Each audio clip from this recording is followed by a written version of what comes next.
Asinine Radio. This is the weekly music podcast where every week we get into a different band, different artists, and we get into one of their records, we get into the music, lyrics, how it was made, and everything in between. My name is Tyler, and way out there hundreds of miles away is Jeff. While you're listening, go to Spotify, Apple Podcasts, give us 5 stars. If you're watching on YouTube, smash that subscribe button. So, that's all I have for the boring intro. What are we doing this week, Jeff? Go. That was pretty boring. Turnstile. Turnstile, yes.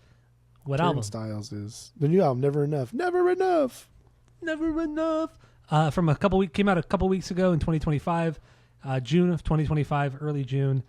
Fourth record. This is a Baltimore-based band, hardcore band, generally speaking. Highly anticipated record after their last record, Glow On, was pretty successful for a band like this. Pretty damn successful. So we're doing the new record. We don't do new records that often, maybe a handful of times a year, but we're doing it this time with Turnstile because we love this band. We love this fucking band. It's true. So let's talk about our origin story with Turnstiles, and then we'll get into the first impressions of the record, bangers, stinkers if we got them, and like I said, everything in between. So origin story, what do you got with Turnstile? Go.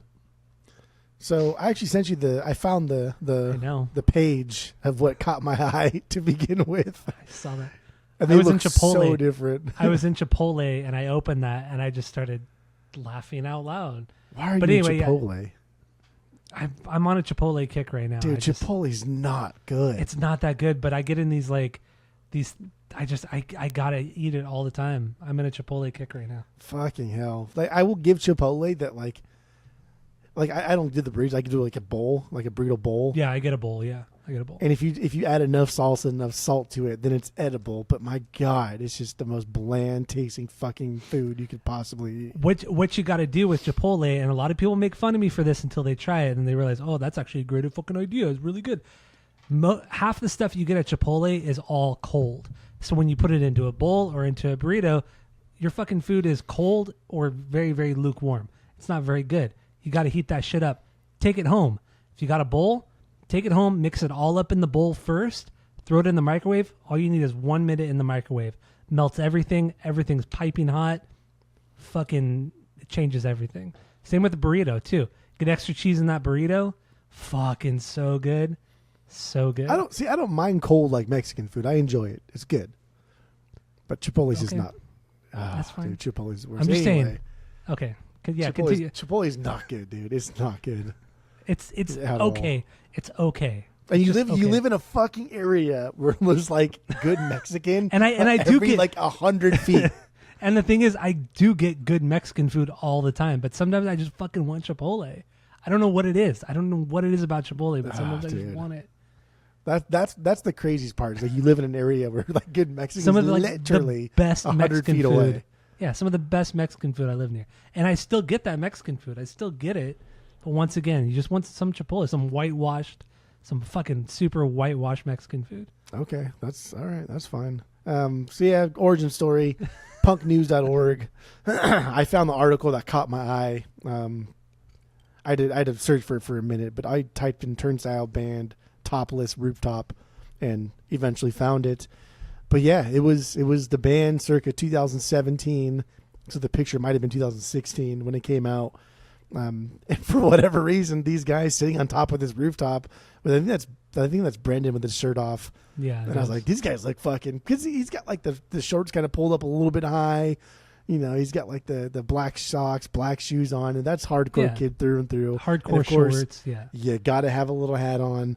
I was like, these guys look kind of cool. Like, that looks pretty dope. And then, sure as shit, like, here we are, right? Almost 10 years later because of this one weird fucking picture. This one picture. Well, this is what you said. So back in the day, I mean, this also goes along with my origin story. My origin story is you. You and I first started this podcast in 2016. Very shortly after we started the podcast in July of 2016, we used to bring like new bands or bands neither of us had really heard of to the pod and talk about them at the time. And Turnstile was one of those bands. And I asked you, why this band? Like, before even hearing the music, I was like, why this band? And you're like, I don't know, man. The picture was cool. Just some guys without their shirts on. I thought they looked really cool. And I think I said shirtless boys. Shirtless boys. Yeah, that's what you said. Yeah, you said on the podcast. Yeah, just some shirtless boys in this picture, and I thought they looked really cool, so I checked them out. And Tammy actually listened to that episode. That's when she used to listen to the podcast, and she thought that was the funniest fucking shit, and how stupid it sounded. It's so stupid. It's so dumb. A couple of shirtless boys in this picture. That's why I got into them. But yeah, that's what it is. And yeah, Nonstop Feeling had come out just before that, and then yeah, once we heard this fucking band, man, dude, we loved them. I mean, and we did Nonstop Feeling back in 2016 or early 2017. Yeah. So we've been doing Turnstile since the beginning, and we've done all of their records. We did Glow On when it came out. We did Time and Space when it came out. We obviously did Nonstop Feeling, and now we're doing Never Enough.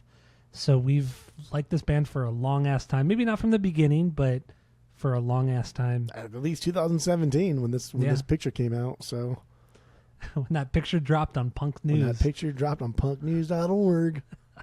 Back when they had a really dope podcast. Yeah, that was a cool podcast back then. Yeah, when you saw a couple shirtless boys, you had to check them out. Boys, gotta check them out. So that's our origin story. We share the same origin story with this band. First impressions now on Never Enough from Turnstiles. What do you got, Jeff? Go. First impressions were not good. They were not good. So I've been for a while now. I've been trying to listen to albums of the week that I'm not too familiar with cans on in the best ways, at the gym, because at the gym I'm there for at least 30, 45 minutes or whatever, and I can tailor it to be as long as I need to be for as long as the record is. And the first time I listened to it was at the gym, and I was like, dude, this sucks. I hate this so much.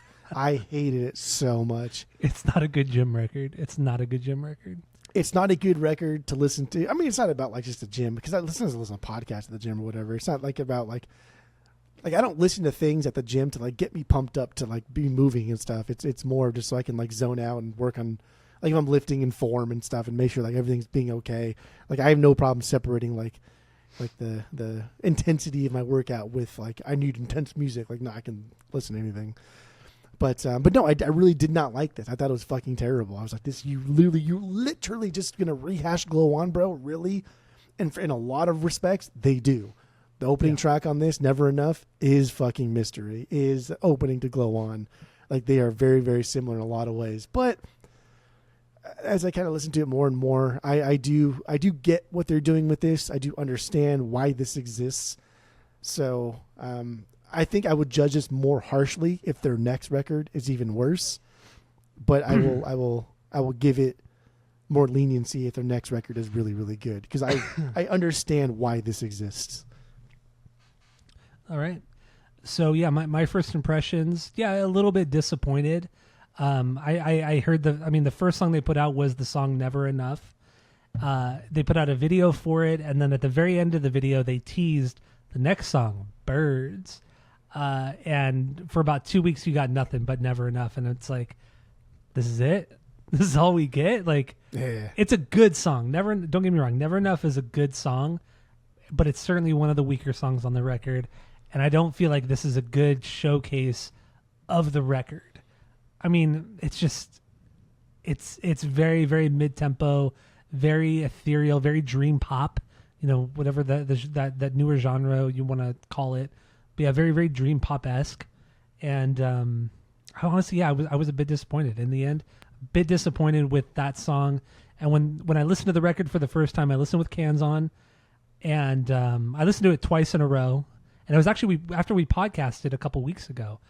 After we podcasted, as I was Mm-hmm. cleaning up, I just put my headphones on and I just listened through it once. I was cleaning everything up, cleaning up the office and everything, and then I'd let it loop. I let the record loop, and I was cleaning the house and everything like that, just kind of getting into the music. And of course, I mean, I liked it. The record is really good, but it's Glow On 2.0. That's what it is. And I say that in the most respectable way, because Glow On is truly, truly a beyond banger and so unique in itself.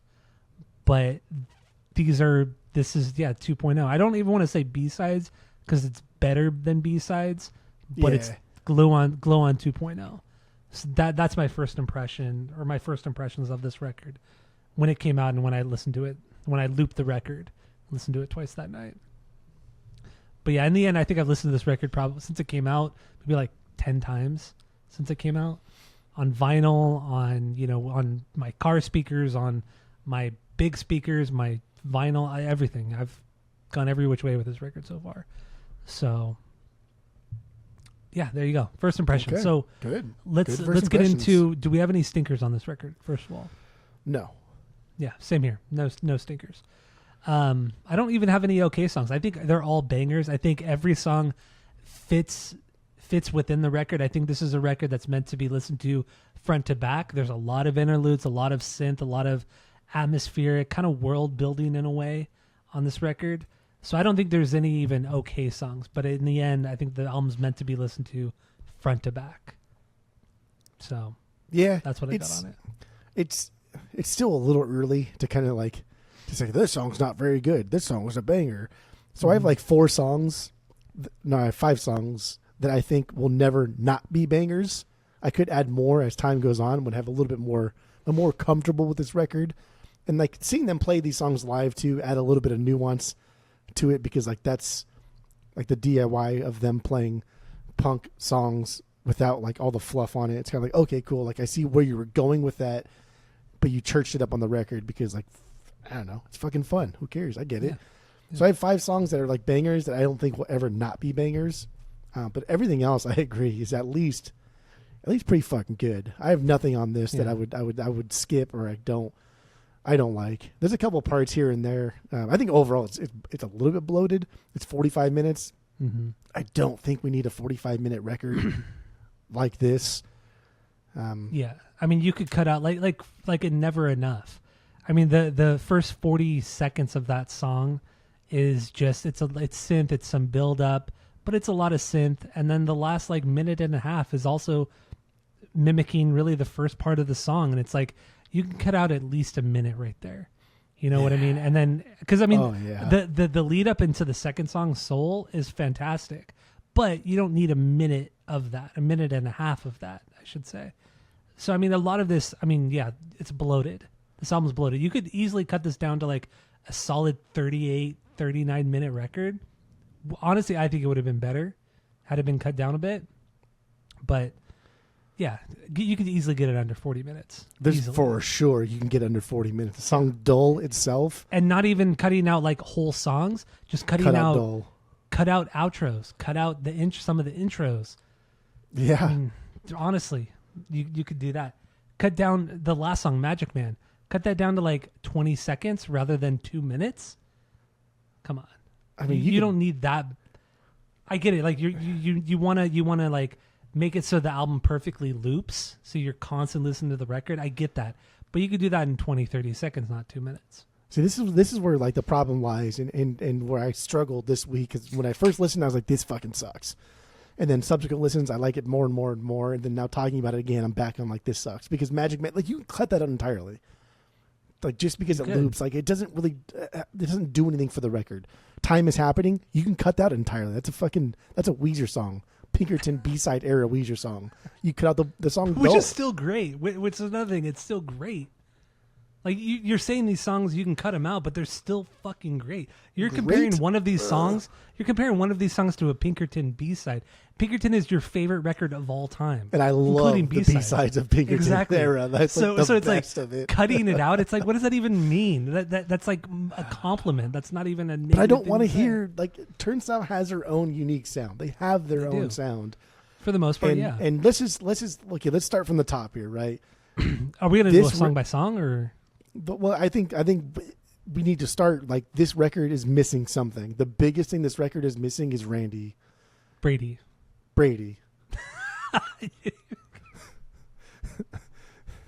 Is it Brady or Randy? It's Brady Ebert or Ebert. Brady Ebert. What a stupid name. Why do I think Randy? I don't know. There's not even a Randy in the band. Is Randy and Brady kind of similar or not even? No. It's Brady Ebert. Yeah. I feel like Randy and Brady are both like they're not the same. Stupid fucking like white kid names that like no one would ever name their kid ever again. I did go to school with a kid named Brady, all through elementary school through high school, like kindergarten through 12th grade. Guy named Brady. I don't remember any Brady in high school, so that's false. Because we went to the same high school, so we did go to the same high school, but I literally grew up with this kid. Well, I don't remember any Brady there. Yeah. So anyway, this whole record is missing something, and it's missing fucking Brady. Brady Ebert. Brady's such a stupid first name. It's not a first name. That's gonna bother me. I like now. to keep saying it because you keep getting so hung up on it. Brady. Yeah. So like this record is missing Brady, and you can tell from Glow On to here, not just like solos, because like I don't fault Meg at all in this record whatsoever, because you're thrust into a band that's like skyrocketing to fucking fame, like shooting the moon. And you're supposed to like pick up the pieces and fill in on the lead guitarist that also like clearly co-wrote a lot of the fucking songs, but also like gave the band direction. If we're talking like nonstop filling the time and space to Glow On, right? They're getting bigger, they're getting better, they're understanding their goals, and they're achieving them in a way that's both like very musically talented, but also like kind of like also mainstreamy, and there's nothing wrong with that. That's fine. But then you throw this record in there, and it's like a screeching halt. Like, stop.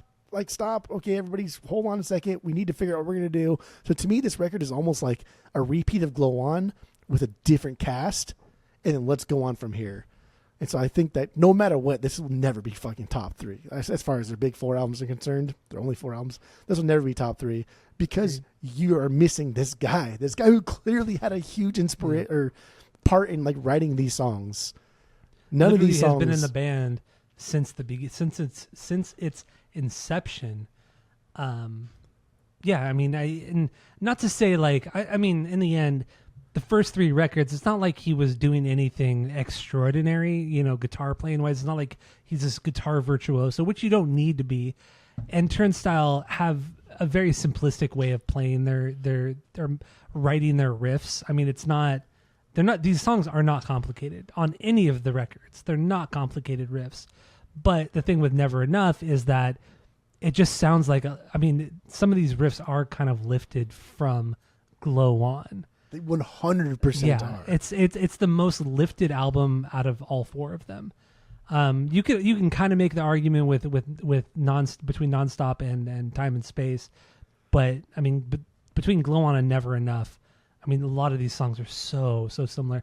And I agree with you. I'm not knocking Meg Mills. I think she's probably a killer guitar player. She's been in other not bigger hardcore, but like, hardcore bands. Like, she's not just this chump. She's not some schmuck. Yeah. I mean, she's from the UK. She's from Britland, so, that's something. They don't know hardcore, really. They don't, dude. They don't.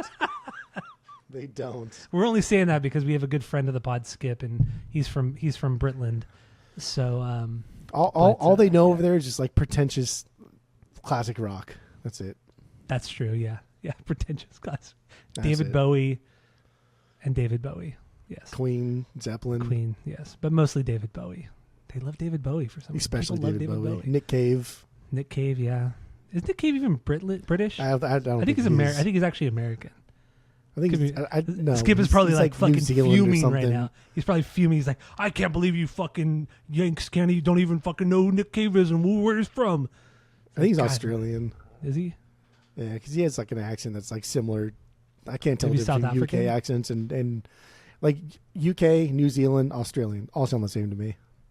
He's Australian. Yeah, I just looked it up. I'm just kidding. They don't sound the same to me. But for real, like New Zealand and Australian, they do sound like the same. It would be hard for me to pick those out. But obviously, I can tell between Australian and UK. Yeah, definitely. But anyway, then going back to this, no knock on Meg. I mean, she seems like a nice person. She seems like a killer guitar player.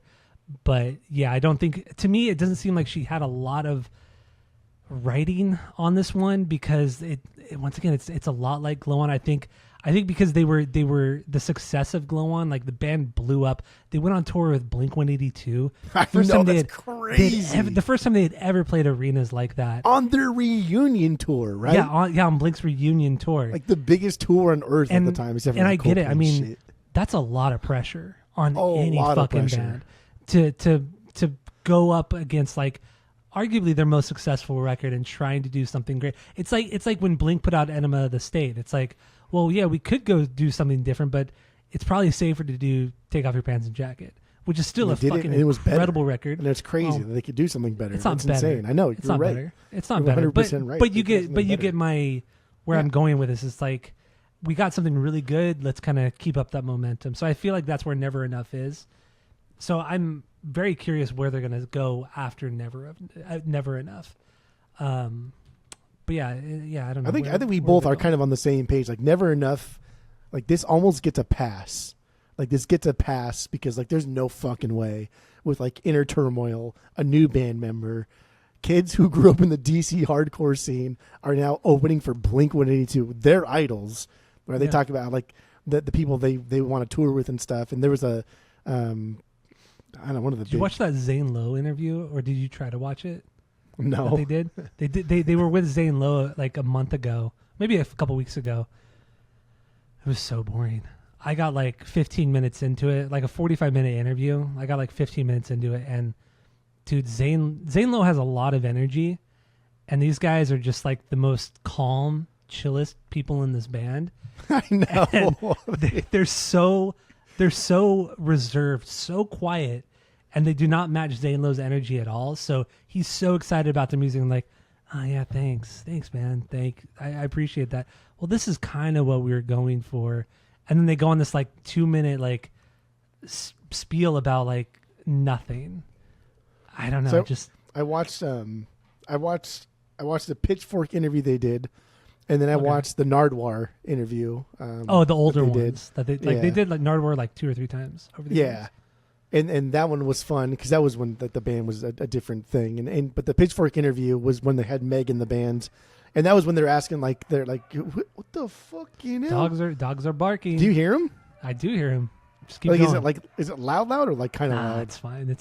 Just keep going. But like, I'm just curious how loud it is on your end. It's not that loud. Oh. It's just dogs like are barking. Like dogs are so dumb. I would never have cats because I hate cats. I think they're fucking. Well, you're also devil, allergic to cats. Yeah. And when I had a cat, you would come over and you had to take allergy medicine all day and all night. I always think like, oh, maybe I grew out of it. Then I go to your house, like, nope, it's even worse. Yeah, but like cats are the worst, I don't have a cat dude. anymore though. So cats are the worst. Like dogs are dumb as fuck, right? But like, I don't know. Yeah. Anyway, the interview they did with Pitchfork had Meg in it, and the same thing. Like it was like they're, I don't want to say they're boring, but they clearly don't know how to handle fame. And so one of the questions was like, they don't. Like, hey, who would you want to tour with above anybody else? Like, what band do you want to like open for or headline with or whatever? And the only guy that like was like, dude, we fucking just did it. Because after the Blink tour, was Pat, the other the rhythm guitar player, or not lead guitar player. Yeah. Like, we just fucking did it. Where everyone else gave an answer that was very fancy, very on the fence. Like, yeah, they're very on the fence. Yeah, our next tour that we do with our opening band, but like he was only like, dude, like basically saying like, did you see we just opened up for Blink? Are you like that's crazy? And like that's fucking nuts. Like, like where are we in music now? We're like a hardcore punk band from like the Baltimore DC area is now opening for Blink-182 on their reunion tour. The biggest tour of like Blink's career. Yeah, but also it's not uncommon for them to tour with pop punk acts because you go back to like 2015 or 2016, they were opening up for Newfound Glory. So they opened up for like pop punk or like more poppy bands. That's not unusual, but opening up for Blink on Tom's return tour, that's a better way to put it. Tom's return tour. Yeah. The TRT.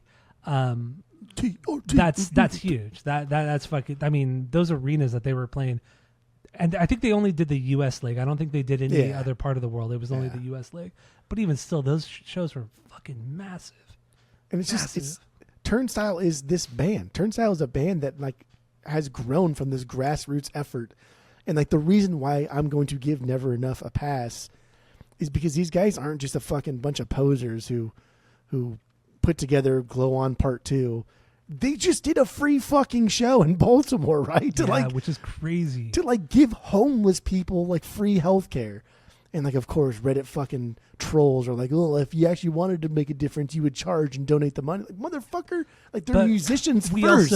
we also know most of the people that comment, or at least half the people that comment on the internet, whether it's YouTube, Reddit, 4chan, wherever it may be, most of that they're bots. They're not even real people. It's not even real people. It's just people. It's just bots there to stir the pot, to click revenue, ad revenue, for clicks, all that kind of shit. Most of that shit's not even real. So you got to take that with a grain of salt. Yeah, it's for sure, because it does seem like a thread is all going one way, and then one guy says like, "Whoa," and then it's like, "Come on, dude!" Like nobody actually believes that. Yeah. But yeah, they do this fucking free show, right? Like this free show that like all hardcore punk bands do. They're playing the VFW, not even fucking like 6 years before this. Like even after Time and Space was coming out, they're still playing like VFW shows, like American Legion, like it's crazy to me. It's fucking mind-boggling. And they put this on, and not only did just go off the rails, but everybody was respectful. And at some point that was the coolest part, right? He even says he's like, "Yo, dude, like they're gonna shut us down if you keep like stage diving. So just no more." And not one person did it until the last song. And then it went he's fucking like, "I'll crazy. get fucking deal." It's so cool, man. You watch that whole performance too, and I think there was like maybe 2 people that like ran into Brendan as he's like on stage, just like very, very respectful, very, very like much in tune with where I'm at on stage, and I want to stage dive, but I also want to be respectful because the band is here first, and like it's absolutely bonkers how much people love this band, and rightfully so. They love the scene. It's not just the band, but they love the fucking scene. That Baltimore show last month, I mean, what did they estimate? Like 20,000 people showed, or something like that, in a space that like only should hold like 6,000. Maybe not 20. Maybe I'm exaggerating. I think it was like 10, or I think it was like 10 to 15,000. But it was way more than I was ever expecting. You watch the video, you see the pictures from that. It's a park in Baltimore, and not only is like the main field area completely covered with people, but you kind of like look closer into the trees, and like on each They're side, everywhere. the fucking people are everywhere. It's fucking so cool. Like it's some shit. I don't know. You don't see bands do that. Like everything is just so forced by Live Nation or by advertisers. And how can the artists make as much money as they can by pushing whoever's sponsoring them? But this seemed, I'm sure there was some of that for here because they're a popular band. I'm sure there was some sponsorship and ads, but it wasn't as grotesque as most artists you would see, especially a band at this level. Like they say, we don't want a barricade. It's just the fans and the stage, which can be dangerous, obviously, especially at a hardcore show. It can be dangerous, or a metal show. But once again, it's the scene. People look out for each other. And in the hardcore scene, a lot of the punk scene for most of the decades is very, very respectful. It's the metal scene that tends to get much rowdier. It's people that are really into the scene and don't know the etiquette that fuck it up for everybody else. It's the few. And festivals. In festivals, it's the few that fuck it up for everybody. Ruin it. Yes, 100%. But you get people coming together for a band that they fucking love in the scene. It was like kind of beautiful. Like it was kind of a beautiful moment. And a lot of people were I saw some people talking about it in the media, and they were saying this is like going to a concert in the 90s. Like this is how every concert was in the 90s. Nobody really had their phones out, and everybody's just fucking living in the moment. They were just like fucking digging the band, enjoying themselves. Fucking killer. It was essentially like their Woodstock. Like if you could like, and then the way they them shot into, it, like, late 60s. I hate the way that they shit, shot though. it. I'm fucking tired of that shit. They shot it in an old camcorder from the 90s. Yeah, like a 90s camcorder. Yeah, I'm they shot tired it of like that shit though. I don't like that. It's fun. It's nostalgic. Like some of the videos they made for this are also like done in like 8mm, which is cool. I dig it. I like the whole artsy aspect of it. Do both. And at least with like the music videos and we didn't watch that the movie that accompanies this video, because the movie's nowhere to be found streaming, so we didn't watch that. We tried, but we couldn't find it. But in the end, like that was all done like I think like 8mm, at least 8mm style. It was produced by Brandon and Pat. Yeah, the singer and guitar player, Brendan Yates, Pat McCrory. the singer and guitarist. So yeah, they did the whole movie, and Brendan also produces this whole record. There's some guys who come in and I guess have helped did some of the production, but overall Brendan is like the guiding force on this record. And that's my next maybe my biggest complaint of the record is I feel like, and again, the next record is going to be monumental. The next record is going to define this band, whether or not I think you're getting your hopes up. Don't get your hopes up. But like the next record is going to like define them, whether or not they'll even be a band, because this record is so fucking close to being just the Brendan Show, and it's crazy and it's wild. Yeah. Like, dude, you just booted this guy, right? Like Mike, like he just produced Brady. Well, like Mike Elizondo. Oh, the producer. Oh, Mike Elizondo. Yeah, the producer. Glow On. Yeah. Sorry. Yeah. He produced like one of the best like landmark records from this genre. Like truly, this is a landmark record for the hardcore punk genre. Glow On. Yeah, Glow On was. Yeah, or is. Yeah, Glow On was a landmark record. Now you kick him out and like, oh, I can just do it myself. And you have so much time on this record that is spent that is just Brendan on keys. Yeah, and it's just Brendan singing. And like it opens and ends with that, and there's a couple there's like 2 or 3 songs where it's just him, and so we're venturing dangerously close to like Turnstile just being done because it's the Brendan Show, and this record really feels like it could be the end of this band if they don't decide to turn it around and do something different after this, because dude, this really is like the Brendan Show. I know, I know, I think what's going to happen is, I think they've gotten enough of a reaction from Glow On. I mean, this record. I mean, it's, for what it's worth, the reviews of this record aren't as great or positive as they were for Glow On. Hopefully, that's like a kick in the ass to them. They're like, maybe we should throw in some of our hardcore roots and all that kind of stuff. But I mean, we'll see. Maybe we have no idea, and we're really kind of getting ahead of ourselves because literally this record came out 2 weeks ago. But then they do this fucking free show in Baltimore, which is like the most hardcore punk thing you could possibly fucking do. No barricades. That is crazy to me. Like you don't do this in the pop realm. You don't fucking do it. No, doesn't happen. Like because the big news story like a couple weeks ago was that girl that dude that jumped on the Katy Perry stage when she was singing and like put her arm around her, and there's the whole big thing. It's like, dude, like this is commonplace in hardcore music. In hardcore, yeah, I know. But it's because people respect the scene. People don't respect pop acts. They think they're gods. They think that whatever they do to a pop artist, it's a different, like, they're not real people. They're not real people, so they don't view them as real people, and they feel like they can get away with anything with a pop artist.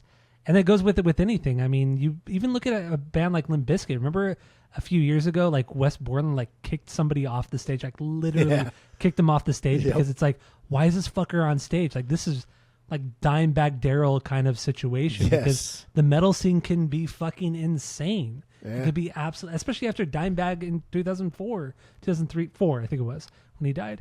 It's like, I get it. I fucking get it. But the hardcore scene is different.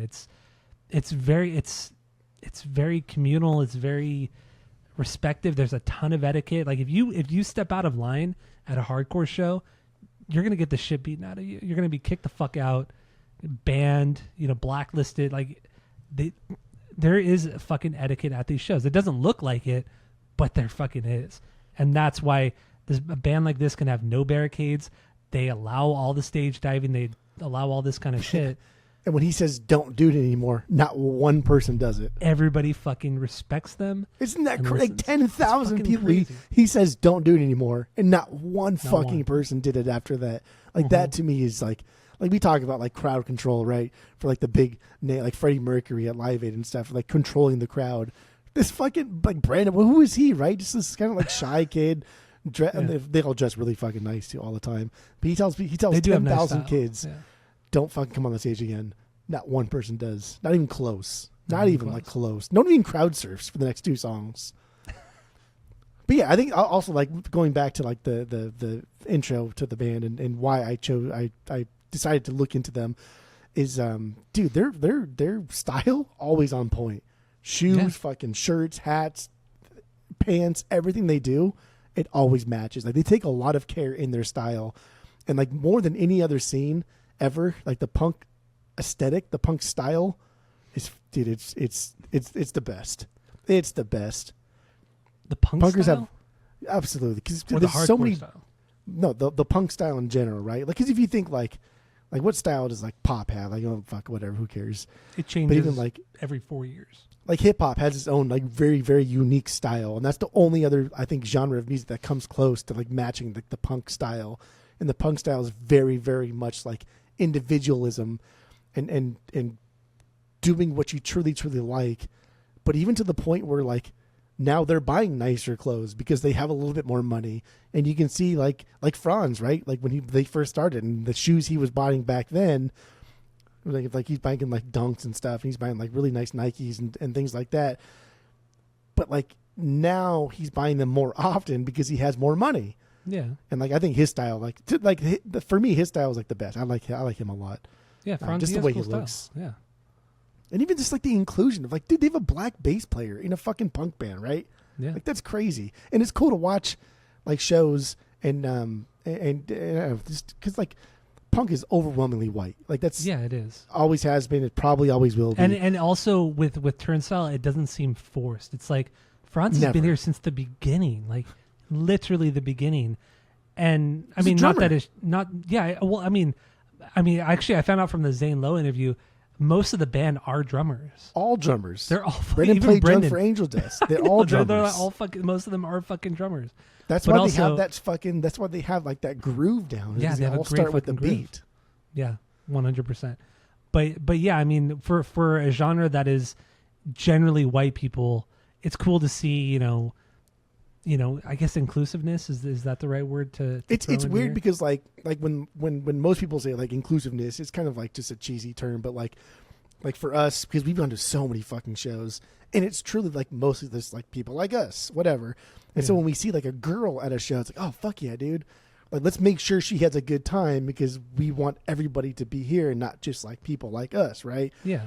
And so, like at these shows, especially that Baltimore show, which is fucking wild. There's a girls going in the crowd, and at some point, there's a girl like in a really short skirt, and she came on stage like, oh, dude, like that skirt's gonna come off. I know. But then you saw her jump back in, and everyone's like, oh, very respectful, right? Dude, like, it was right. It was so different Everyone than what you deserves would to have expect. a good fucking time. Yeah. Like, don't be a fucking weirdo, dude. Everybody Yeah. deserves to have a Don't good be a fucking time. creep. And later on in the show Yeah. too, there was a part where like one of the there's not a whole lot of like black people in the crowd, but like one of them like got closer to the stage, and like you can see him and Franz like react and then like acknowledge each other. I was like, cool, man. Like I'm just Yeah, glad that like- everybody has found a place in punk music. Exactly, man. That's what I like. That's the best part of it. And it feels kind of weird singling people out for that kind of stuff, but it's just like I wish punk and hardcore there was more of diversity because you could bring a lot of cool. Because I mean, people you grow up, in the black community, you tend to be more into funk, soul, hip hop, depending on your age, obviously. But you tend to be more into that stuff because that's what you grew up on. Your parents grew up on that, so on and so forth.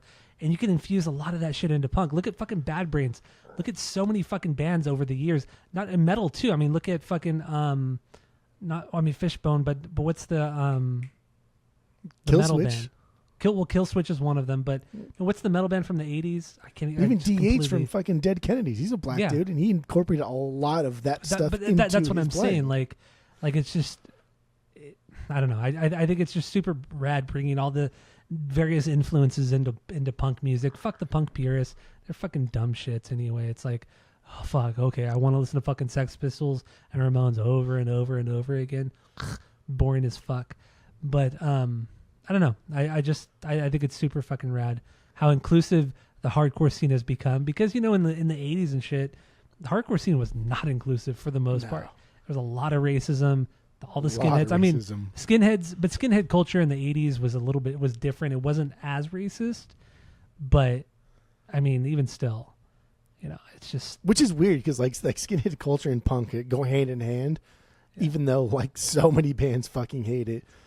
Like the No Effect show we went to with both of our significant others, right? Yeah. Remember, like in the middle of the House of fucking Blues? just straight fucking Nazis, like right in the fucking Yeah. middle. And then Fat Mike said, "What the fuck? What? No, dude, no, yeah, get the fuck out of here." yep. But anyway, Oy. we're doing Anyway. back to Turnstile. Never enough. Never enough. let's get into let's get into some bangers. Let's do some bangers. We've do talked a some lot about bangers. the background of this record, the and everything, lead up to it and all that shit. So let's get into some bangers. What's your number one banger? Your 1B? What do you got? Go. Number one banger, 1B. Second track, Soul. Soul. That's my 4B. Soul. Fourth banger. What do you got? I mean, again, we're going in line of like Glow On, and the way this one starts off is very much like I think it would start off if we were listening to Glow On. And it feels like it's going to get wild, but it kind of stays true to like the middle ground area. The vocals are fun. I like when they sing like this. And for being only like 3.5 minutes, like there's got a lot to this. It builds in that middle and it climbs so well, but then it also ends like how it came in. Yeah. I dig that. Starts super heavy. That ba ba ba ba ba ba ba ba ba ba ba. Very Glow On. And then it just it's very very Glow On. Just with the single hits on the snare and the floor tom, but then it just drops into the groove and everything like that with the same riff. Very basic, very Turnstile basic riff. I dig it. Not talking shit on that. That's what they do. They built their career on the basic riff. But yeah, this is the song, and then it kind of drops into this kind of like punky thing. It picks up pace a little bit. Some solid harms on this one as well. I fucking dig it. That bridge is super cool with all the tom play on the drums. The synth is layered all over the place. And then, like you said, it ends with that heavy ass outro that kind of mimics or pays homage to that intro as well. It's a really, really well-rounded song. It's good. It's yeah. It kind of actually is like the most like cheesy song on the record because it's like literally just a rehash of all things Glow On. But it's great. It's still good. fucking great. Like it sounds like criticism, but we're just when Glow On is just so fucking incredible, like nothing can compare to that record. So it's just everything's going to be inferior. And that's kind of what this record is. It's still fucking amazing, fantastic. No band sounds like this. Like no bands I feel like some bands have tried to do this, like Mind Force. I like that band a lot. They're a really cool hardcore band. Yeah. I have one of their records on vinyl. I think you do. You still have it, probably. I think. Is it the record or a 7-inch? Or the 7-inch is in the record. Yeah, there's like a maxi. There's a flexi single. disc. Or flexi disc. Yeah, flexi Yeah. within the Not a maxi record. pad. It's a flexi disc. Yeah, maxi pad. Yes.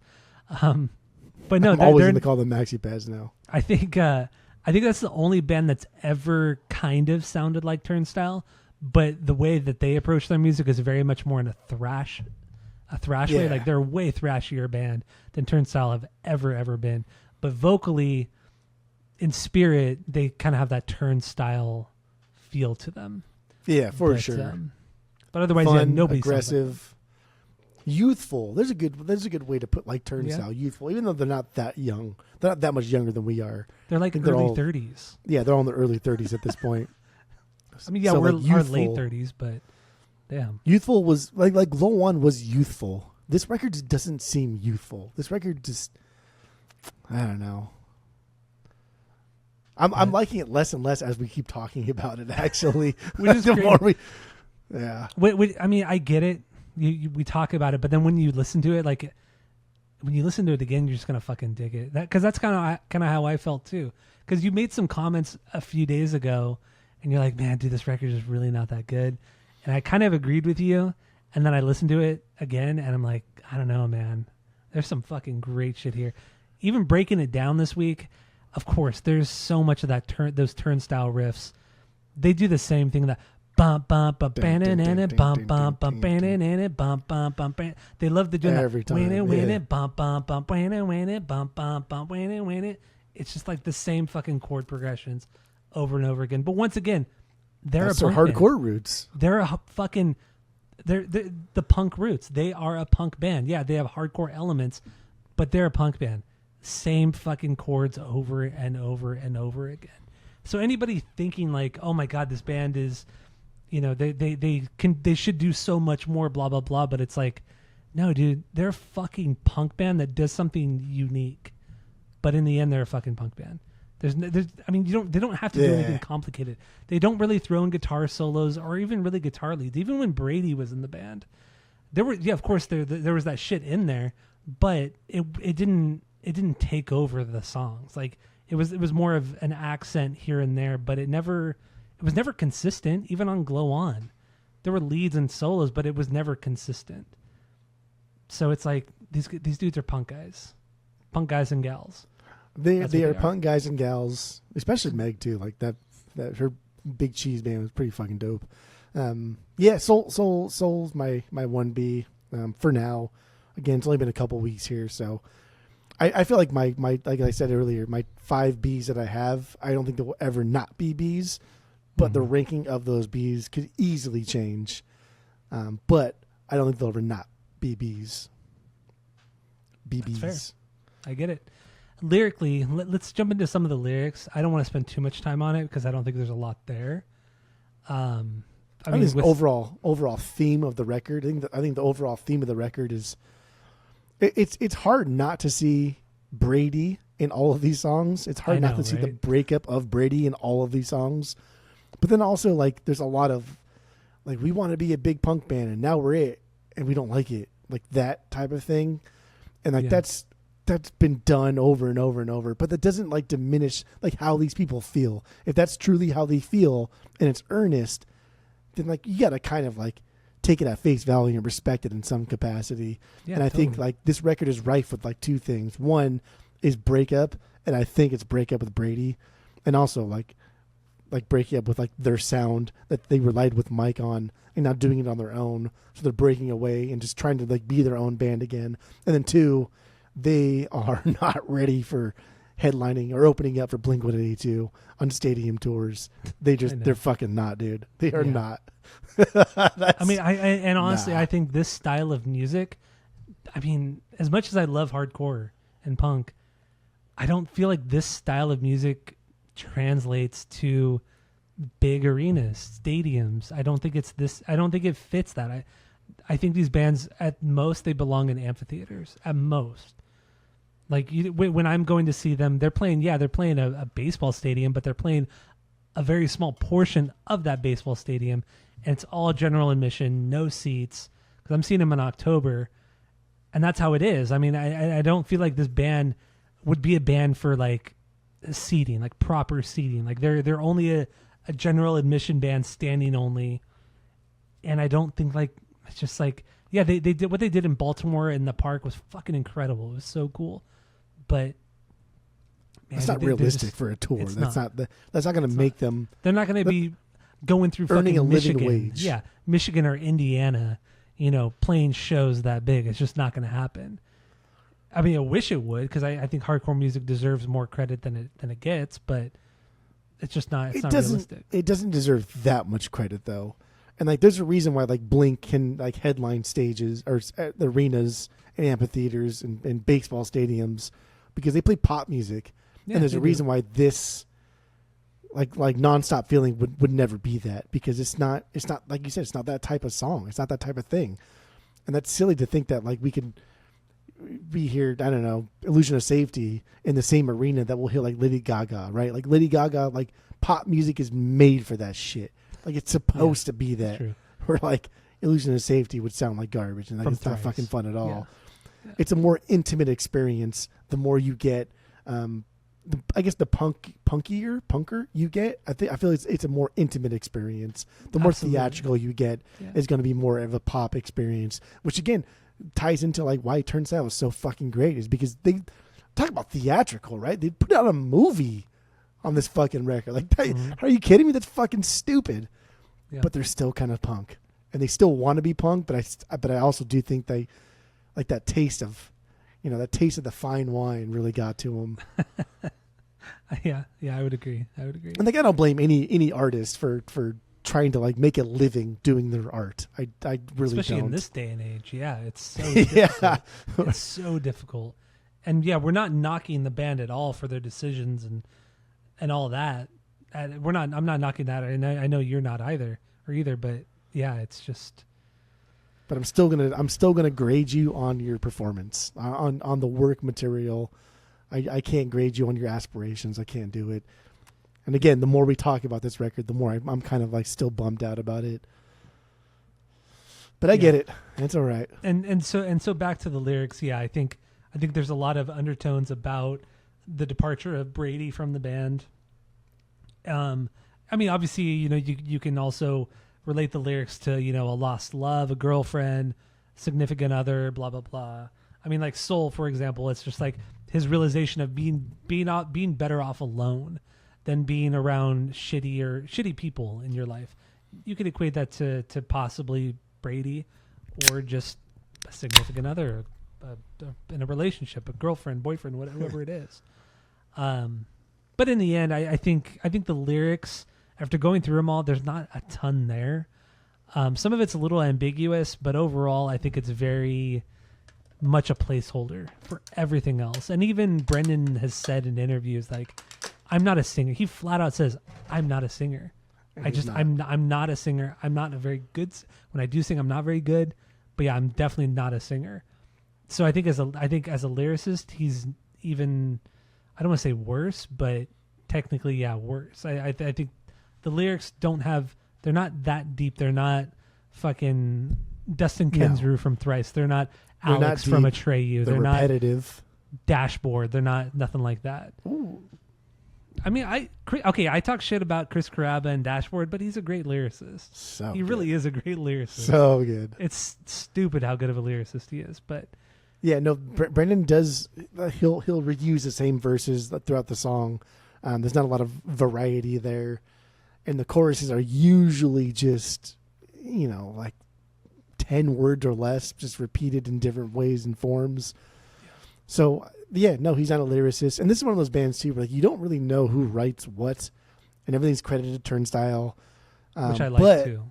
I like that. But like, I think Brendan's a really good songwriter because he's been in 3 different bands that are pretty fucking good. Yeah, like he was in Angel Dust, and like besides guitar in Angel Dust,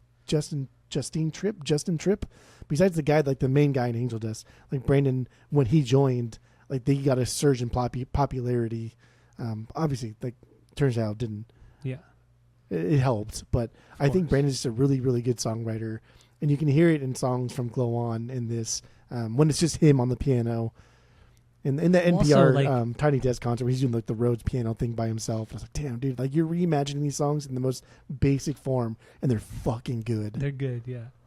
That's another thing too. This band, everything this band does is very, very basic, and I mean that in the most respectful way. They don't church anything up. Everything is so fucking basic. Those riffs, everything. It's like even the synth stuff he plays. There's nothing complicated about it. You're not fucking Yes. You're not Rick Wakeman. You're not fucking ELP. You're not Geddy Lee. You know what I mean? It's just like, and that's no disrespect to Brendan, but it's just like, and I think he knows it. It's like it's a different mindset. Different mindset, different style of music, obviously, and you don't need to be like that. You don't need to be Rick Wakeman, and you could write simple parts, simple lines, simple guitar riffs. I dig it, man. I fucking dig it. I think in that Tiny Desk concert, they did Mystery, and it was heavily just like Brendan on the Rhodes piano, and I was like, damn, dude, like you could Regina Spektor this fucking song, and it would be a masterpiece. But then you can also hardcore punk this song, and it would be a masterpiece. And to like write a song that can go both ways like that is fucking crazy. It is impressive and crazy. Yeah. But I don't think we get any of that here yet. Never enough. But once again, we have to spend some more time with it. I know when Glow On first came out, you and I were both just blown away by Glow On. As was most people felt that way about that record too. That was a gasping. Well, I think Nonstop Feeling and Glow On were records that were just unbelievable on the first listen. Yeah. Time and Space was something that took me a long time to get in. Like, I always liked it, but I always compared it to Nonstop Feeling. And for a long time, I didn't give it a fair shake. I think you probably did the same thing. But as you take a deeper dive, you don't associate it with the record that came before it. It really stands alone as something unique, and I think that's how Never Enough is as well. I think you got to not think about Glow On and really anything they've done, and look at it from a standalone perspective. It's fucking solid. It's fucking solid. Yeah. Soul record. And the time and space when it came out, right? Like this era of mid 2020s punk music where no, it's 2025.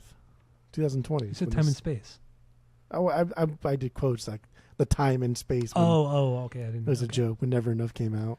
We were talking about bands like Sleep Token, and we can't talk about this band enough because we fucking hate this band so much. What, Sleep Token? Yeah, Sleep Token. It's not that I hate Sleep Token. It's just I don't get it. Care. I don't get it. I don't fucking get that I band. hate Sleep Token like I hate Deftones. Well, okay, that's stupid. Fuck. Love Deftones. But anyway, let's get back to Never Enough. What's your 1B? Dreaming? Dreaming's your 1B. I love Dreaming. Okay. That's my 2B, so. You're acting like you fucking hate this song. You're the worst. You are the fucking worst. For you, this song, the horns? Like, bro. I love the horn. The horns are so out of left field. This is not a Tyler hardcore punk fucking 2B song. Why? You're being I'm inconsistent. Because I'm here. white? Is that why? Because I'm fucking white? What, horns? The white people can't like horns? I don't. But it has like a very kind of like Spanish kind of thing going on. I would feel like I would very even venture to Spanish say that the first people to probably use horns in music were probably white. But I'm saying the style of the song, it's a very kind of like, not samba. Is it samba? Is that the right genre? It kind of has like that beat. The beat is kind of samba, maybe.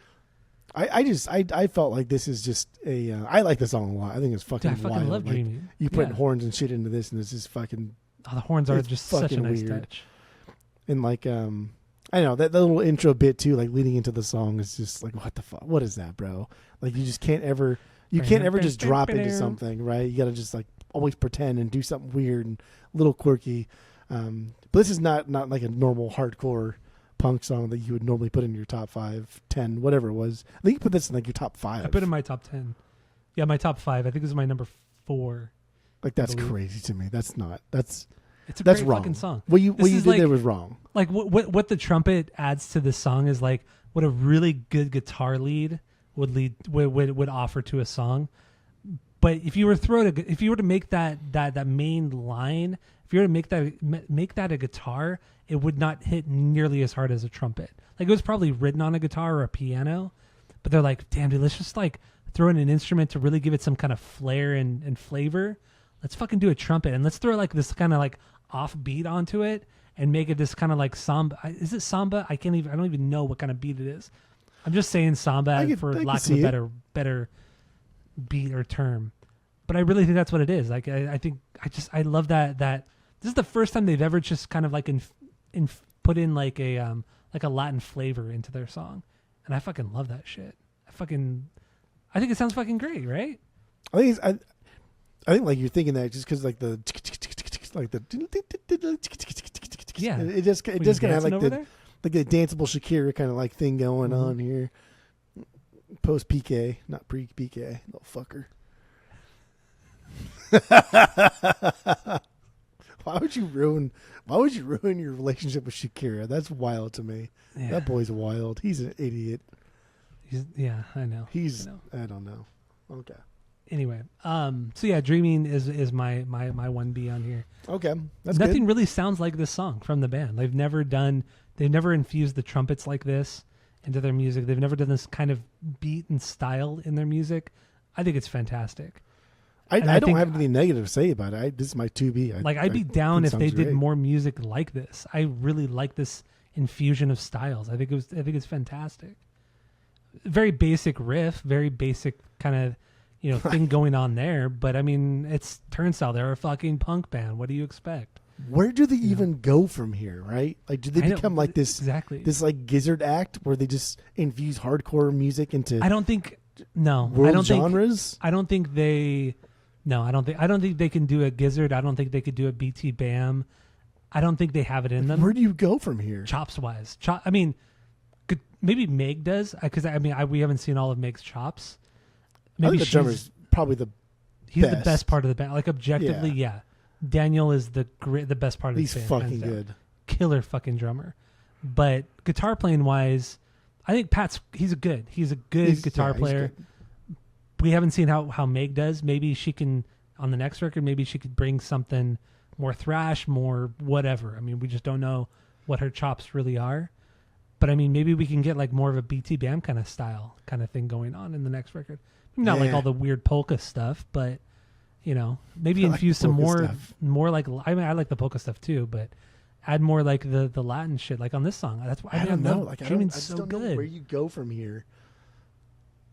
You got to fuck with more. I think honestly they need to kind of ditch a little bit of the dream pop stuff. Obviously keep it because it's fucking incredible, but they got to ditch some of it and infuse some of the, I don't know, some other styles into it, or maybe just go back and make a straightforward hardcore record. I fear that they're getting older, and because I really do think this is the beginning of like the Brendan show, I fear like we're gonna get a Morrissey in our hands, where like Brendan is going to turn into a complete like control freak, and this band is, well, I'm the face of this band because we know we can just interchange the other members, and I'm afraid like that's where we're going to head, because these guys don't know what the fuck fame is, right? Like there's a bunch of hardcore kids, they don't know fucking dick, they don't know anything, and so you keep throwing like all the money at them and all like the big tours and the show where 10,000 people driving all over from the U.S. to come to this fucking show. Yeah, I'm scared that this like Brendan is going to become like Morrissey. And especially in that, like, dude, there's a mad fucking New Order fucking vibes on this record. Mad Police vibes all over this record. Yeah. Like, it's wild. And I hope that's not the case. And I hope that he stays true to the band. And hopefully, like, I don't know, dude. I'm scared. This record scares me. I'm scared. Yeah. I'm terrified. But also, I have confidence in Meg because she does come from a hardcore background. But I don't feel like she was given. I mean, what the fuck do I know, or we know, because we weren't there, obviously. I don't think she was either. But I think she was there for the. No, she was. No, she wasn't given a chance to really shine on this record. Yeah, I don't think. Yeah, I don't. I agree. I don't think she was either. I don't think so either. And I think like we could. I think with the next record we could have something different or something. Just different. I'm not going to say more exciting or better or anything like that. Just different, a little bit more away from Glow On. I would like to hear like back to basics hardcore, but then like speed metal. I could see because like her band that she did, the Big metal. Cheese, maybe thrash, but not speed metal. But like her band, but like you can't do. They've already done thrash. They've already done like songs that have thrash in them. So you can't just do that. You have to do something different. I think it's just them getting faster because they've gotten slower and slower. So the only way to go is either do an acoustic record or go faster and faster and faster. God, and the fastest thing you could possibly do is, of course it would. I mean, actually, I think it would work if it was just Brendan on the keys. But that'd be like a Brendan solo record. That's what this is. I mean, it's getting close to that. It's near. Close to that, yeah, this is damn near a Brendan solo record. Yeah. It's getting really close. But also, Pat does have a Pat McCrory, the main. I guess I don't even want to call him a lead guitar player because like Brady, when Brady was in the band, he was considered the lead guitarist. Pat was rhythm, but ever since Brady left, Pat has taken over lead. But now it's kind of like it seems like Pat and Meg share guitar duties. But duty, yeah, duty. But I mean, Pat has a big role within this band. I mean, he directed the movie with Brendan. Like he's very, very hands on with the band, both audio wise, visually. He's very important. I mean, I don't want to say. I mean, he's important, but he's also very involved. This is crazy because I just kind of caught us now doing it, but like we're talking about this band in terms of how can we make this band blink, right? Like how can we make them a brand that's going to last the next 30 years? It's kind of true.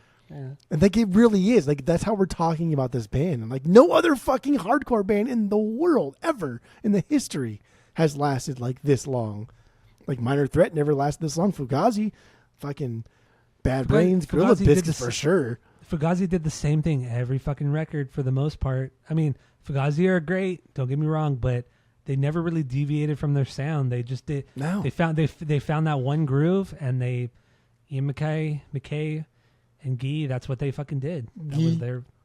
And we know, like, Ian MacKaye wouldn't go to fucking Live Nation shows to support his friends because he hates Live Nation so much. Even to this day. It's just like, I don't know, like we're trying to put Turnstile into the S tier of touring musicians, right? Like Blink-182.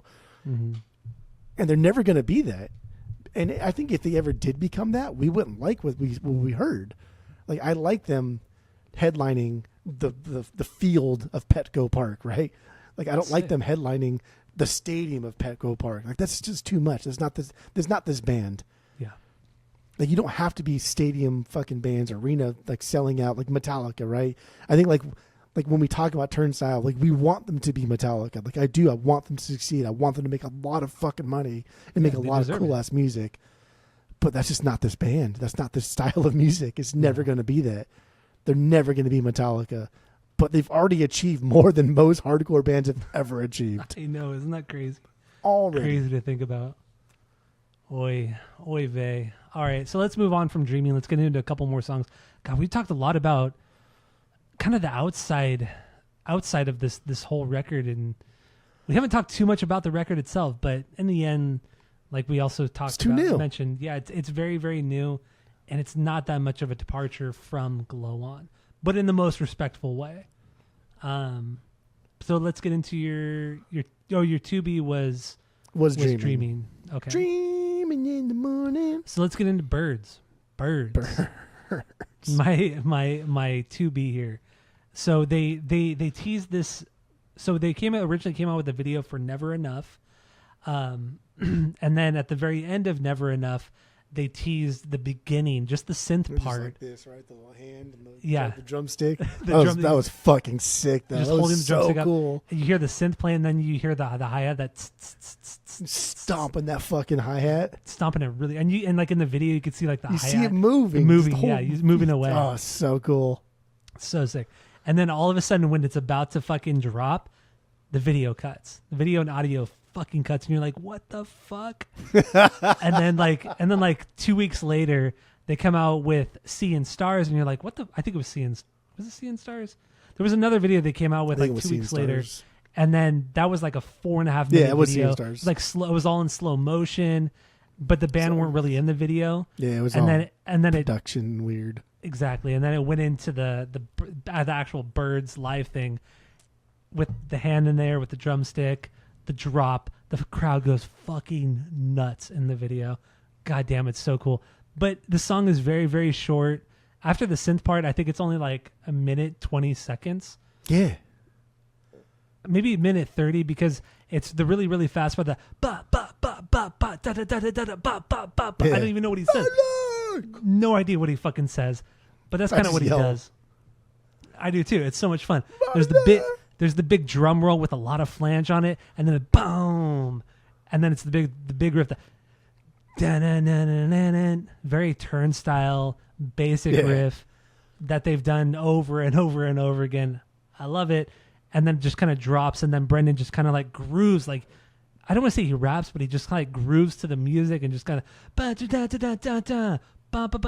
have no idea what he says, but he just kind of like the way he's just kind of bouncing off the beat with his vocals is so fucking sick. I love this song. It's short, sweet, it's perfect. I love this song. He does like rap punk a lot. And like that's just like the gate of them. And I think that comes from having like over 50% of this band started off as drummers. And like Franz never played bass until they were just about ready to cut the EP. They're like, yo, you need to play bass, learn these songs. And like he went from a drummer to now a bass player. And even Franz has said like I'm not even the best drummer in this band. Like they're like Brendan's a better. I mean, obviously he could just be being modest, but it's like Brendan's a better drummer. Daniel's clearly a better drummer than I am. Yeah, Daniel's so fucking. Daniel's good. A fucking killer drummer. Yeah. But yeah, like this band is based off of rhythm and like step to rhythm. Like this band is based off of rhythm, and just that gate that they have. It's not just hip hop, but it's also based in like funk and soul, and you can tell these guys like Prince, and like we're not Prince guys, whatever. Yeah, we're not Princemen, no. Like we understand that Prince was a killer fucking songwriter, was a killer guitar player. I just don't like that music, but these guys like it, and you can tell in this song right here because the way Brendan sings is very much like hip hop, like back on that backbeat, right? Yep. Almost like a Biggie thing where he's going on like the backbeat and going on the front beat and kind of like weaving in and out of it. It's a good song. It's just like, dude, it's 2.5 minutes, but and 50% of it is songs. just. But like That's 50% of this, oh my god, 50% of this is worthless. is synth. Yeah, I know, I get it. You don't need it. It's synth. It's build up, but that's fine. But you do need it. You do need that build up. You do not need it. You It do adds to need the a lot overall. It adds to the 45-minute runtime of this, and we don't need that. I think this is one of the few exceptions where the synth is appropriate for the song. Like there's a lot of It's synth like 40 seconds. You can do 20-second synth, but 40 okay, seconds? 20, 25 second. Okay, yeah, maybe that would be more economical, but That would be very much but more. it's still but even the 40-second lead up to it is still fucking incredible. Fucking love, especially when you're watching the video and just holding the drumstick in the air. Come on. I love that part It's so much. it's just so good. Like And dude, like I feel like it's so dumb. when It's so he dumb. does that, I feel like a dog waiting for a treat, just like putting my head up, like waiting for like a piece of bacon or something. Like somebody's gonna throw at me. That's what I fucking feel like. It's so stupid. Like, ugh, Oh, it's so dumb. That's good. So yeah, that's Birds. That's my 2B. Birds. I love this song. Love this song.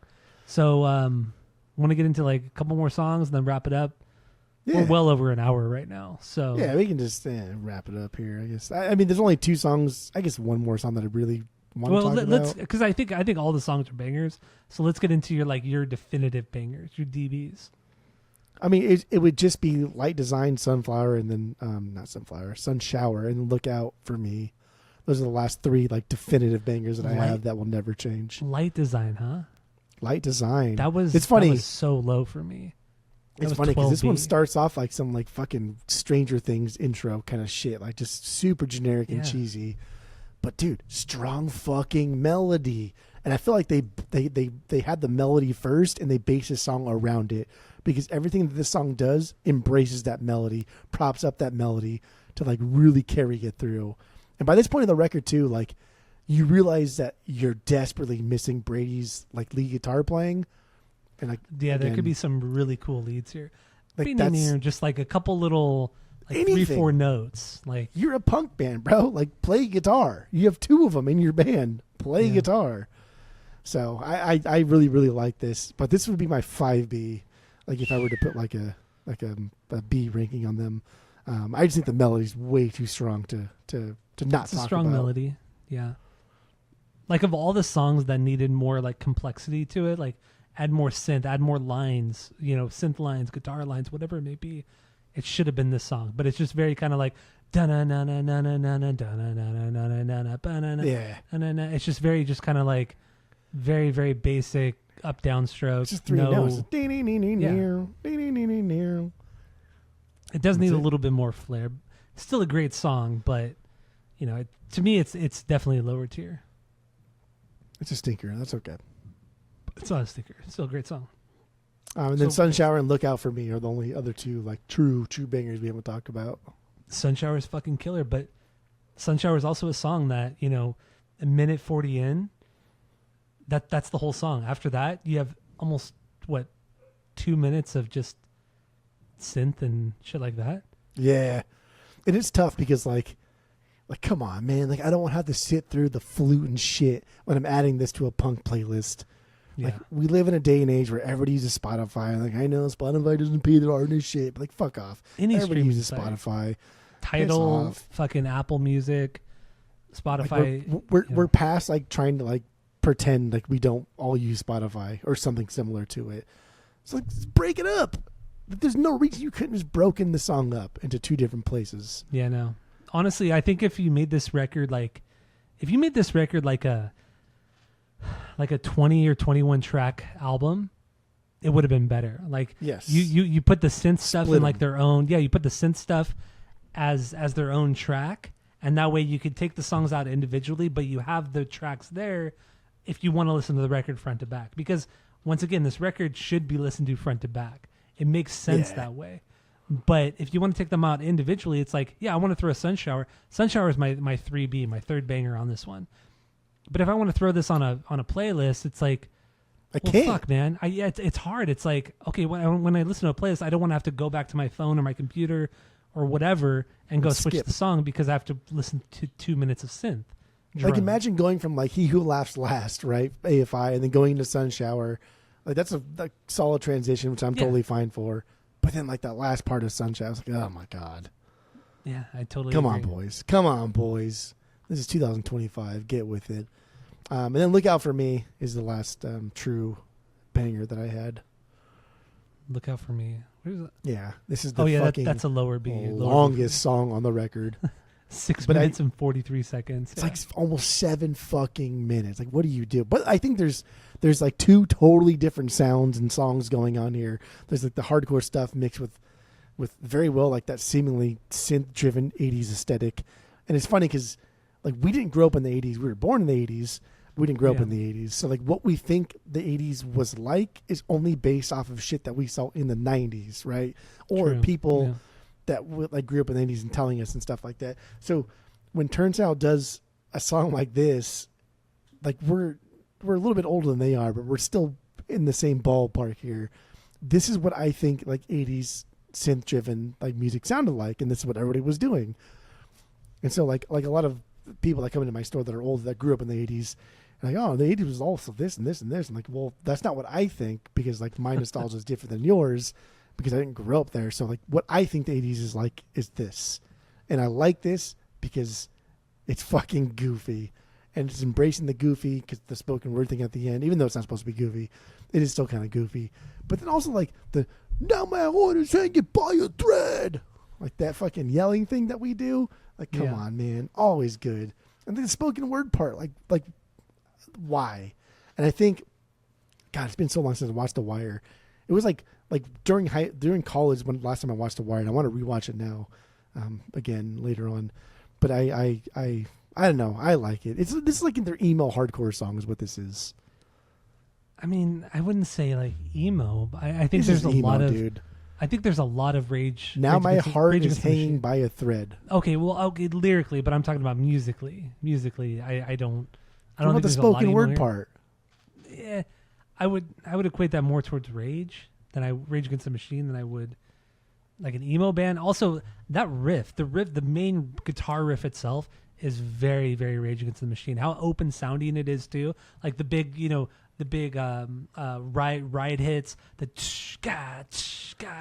with the riff going over that. It's very Rage Against the Machine. It's a very, very the Rage. intro is very like Testify, right? The drum roll thing into it. Yeah, the drum roll. Yeah, exactly.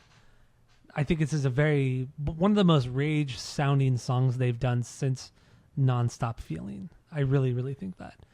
But also, yeah, the song clocks in at almost 7 minutes, but the actual song itself, you take all the synth and stuff out of it, the song itself is just under 3 minutes.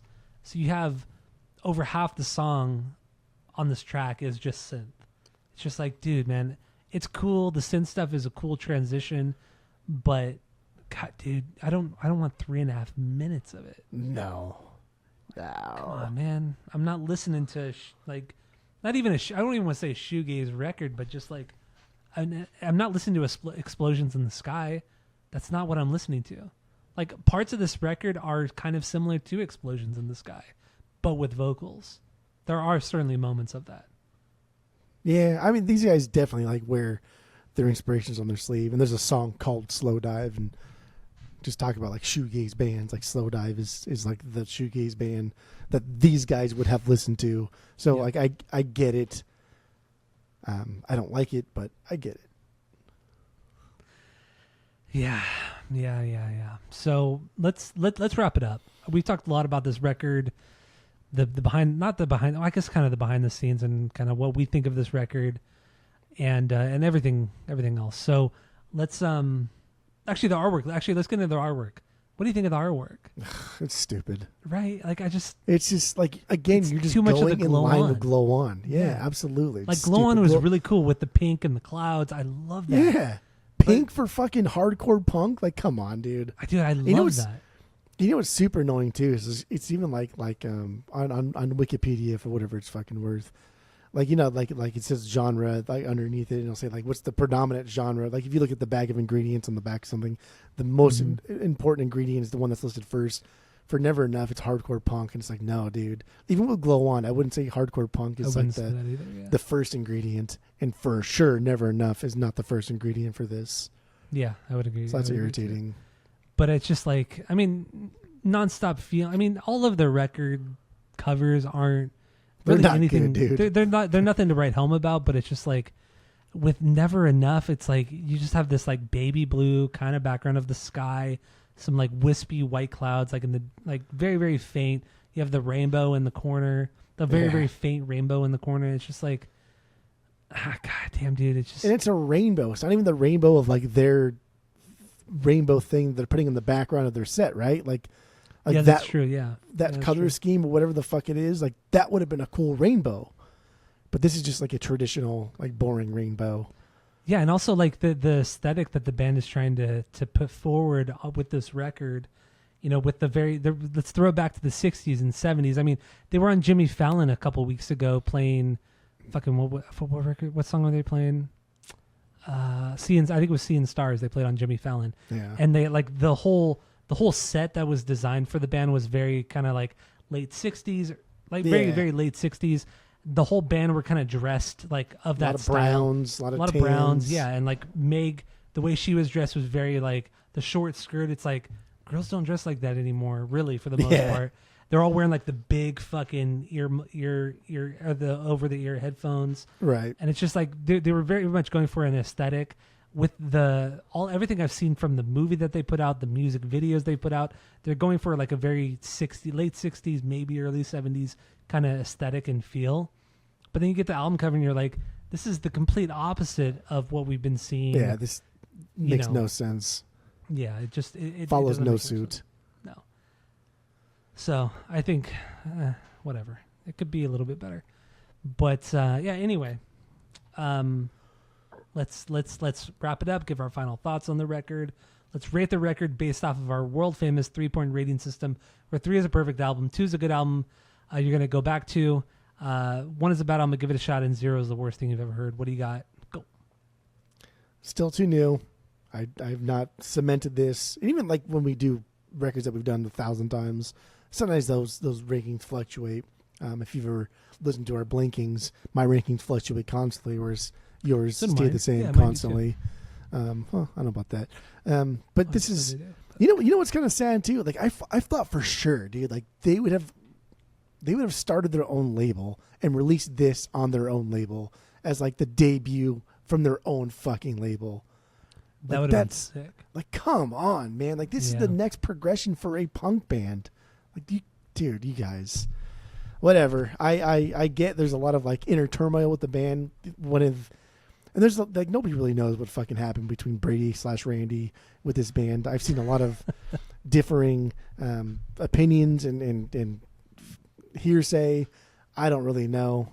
It definitely, just off the cuff, it seems like he was an integral part of this band that wrote a lot of the bigger songs and pushed his band into different directions, because from 1 to 2 to 2 to 3, massive jumps. From 3 to 4, not really. And the only big difference was Brady.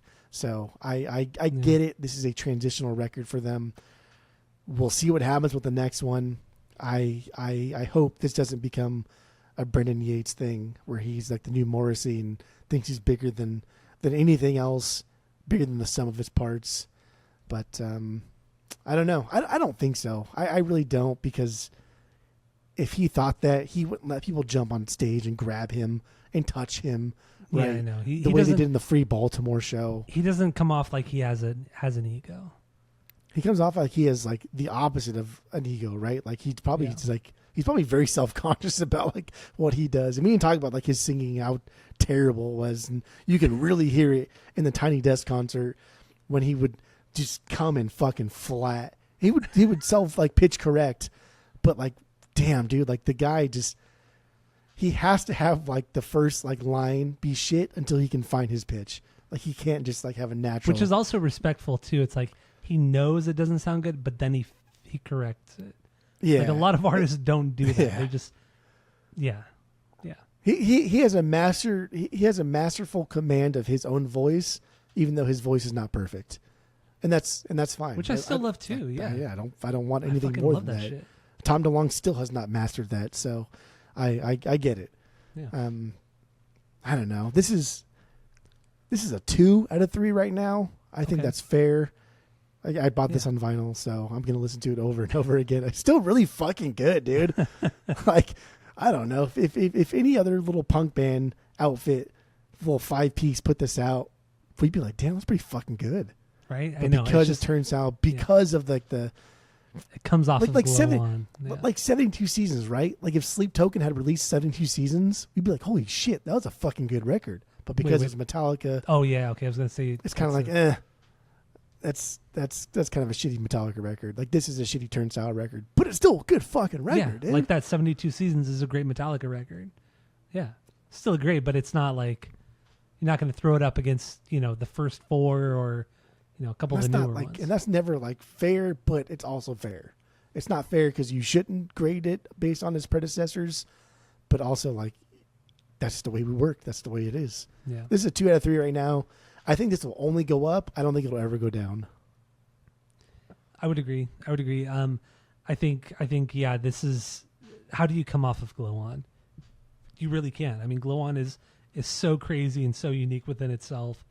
I don't want to, I mean, I'm sure Brady's was a big contributor to Glow On, but I don't want to give him too much credit because we just don't know. I think they were on such a high of Glow On and wanting to create another Glow On, and that's why they did this. So I don't think this is a fair shake to the band. I think in some ways we're giving Brady too much credit because in the end too, it's like Turnstile, like I mentioned, like we were talking about earlier, Turnstile they're a punk band. It's not like these guys are like guitar virtuosos. It's not like they're doing anything fucking crazy or anything like that. I mean, we're really kind of splitting hairs, and I think once again, we're not giving Meg a fair shake because I don't think she was given a fair shake on this record. She came in as a touring guitar player, and it wasn't female in a male-fronted band in the hardcore male-fronted genre. That's fucking that could be very difficult. Yeah, she comes and from, it has to be difficult, but she also comes from the scene. I get it, like so she does have a lot of cred, but yeah, in the end, I mean, she was a touring guitarist for about a year, and then all of a sudden the band just drops off. Like there's no activity from this band, no shows, no social media posts, literally nothing. Just drops off. It's like, is Meg still in the band? Did they find? Did they get different guitars? We don't know. And then all of a sudden, the promo pictures start coming out, videos start coming out. Okay, Meg's in the band. How much involvement does she have? She does come from good bands. You know what I mean? It's just like she's got the chops. But this record is Glow On 2.0 in the most respective way. With that, I will give this record, I'll give it a 2.25 overall. It's a 2.25 because it's a little bloated, because it is bloated. 45 minutes, way too long for this record. You can cut this down to at least 35 minutes. You get a solid fucking record. Cut out a lot of that, those intros, outros, a lot of the synth stuff. I mean, I don't say get rid of it completely, but just cut it down, man. We don't need almost 3 minutes in some of these songs. So, yeah, I would give it a 2.25. It would never go lower than 2.25. And like you said, I agree with you. It's only been out a couple weeks. We got to spend more time with it. So, there you go. That's what I got on this one. Got to listen 10 more times, baby. Never enough. I've already listened to this record like 10 times. But you got to listen to it more. Never enough. 10 more times, so. I will. Never enough from Turnstile. Get into it. Thank you all for listening. Go to Spotify, Apple Podcasts. Give us 5 stars if you're watching on YouTube. Smash that subscribe button. And that's all I have for, that's all we have for this episode. And that's it. That's all. It was pretty.